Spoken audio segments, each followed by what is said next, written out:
Ipinagdiriwang ngayon ang ikatlong anibersaryo ng Comprehensive Agreement on the Bangsamoro. Ito po yung CAB.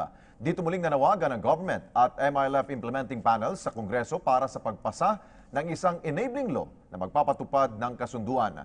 At live mula sa Davao, alamin natin ang detalye mula kay Ria Fernandez. Ria?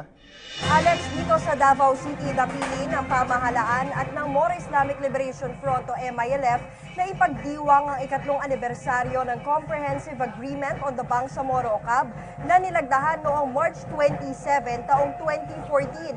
Kasabay nito ang apela ng dalawang panig sa Kongreso na magpasa ng batas para sa pagpapatupad ng naturang kasunduan.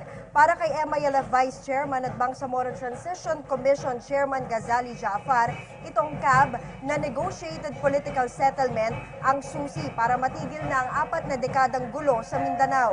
Binigyang linaw rin niya na oras na magkaroon ng enabling law nito ay mananatili pa ring bahagi ng Pilipinas ang Bangsamoro. Sabi ni Government Implementing Panel Chairperson Irene Santiago, patuloy ang commitment ni Pangulong Rodrigo Duterte na maisikatuparan nga itong inaasam na Bangsamoro. Sa ngayon, Alex, naghahanda na ang mga miyembro ng BTC mula pamahalaan at MILF para sa kanilang marathon sessions mula April 3 to 6 sa Cotabato City. Ito'y para sa pagbuo ng draft enabling law na kanilang target na maisumite sa Kongreso ngayong Hunyo.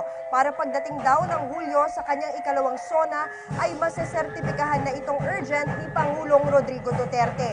Tiniyak ng BTC na hindi dapat ipangamba ang maikling panahon nila para sa pagdadraft ng enabling law dahil ito'y para sa pagrepaso lang naman ng ilang detalye para maging katanggap-tanggap sa dalawang panig ang CAB o ang enabling law. Hindi rin umano issue ayon kay Ghazali ang hindi pagsama ni MNLF Chairman Nur Miswari sa BTC dahil nire-respetoan niya nila na may iba itong approach para sa pagresolba sa issue ng Bangsamoro. Gayon man ay parehas naman daw ang kanilang hangarin para sa naturang rehiyon.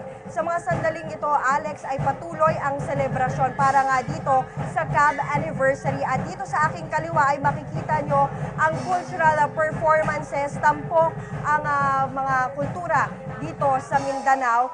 At sa kinatatayuan ko naman, ay makikita nyo ang exhibit kung saan tampok naman ang timeline ng government at MILF peace process. Kaya kung gusto nyong nais na mas maintindihan pa itong naging negosasyon ng pamahalaan at ng mga Moro, ay pumunta na kayo dito sa Waterfront Hotel para makita itong exhibit. Matatandaan na nabinbin ang Bangsamoro Basic Law sa nakaraang Kongreso matapos ang mamasapano misencounter kung saan nasawi nga ang 44 na SAF commandos, ilang sibilyan at ilang mga miyembro ng MILF. Mula rito sa Davao City, ako si Ria Fernandez para sa PTV News. Maraming salamat sa iyo, Ria Fernandez.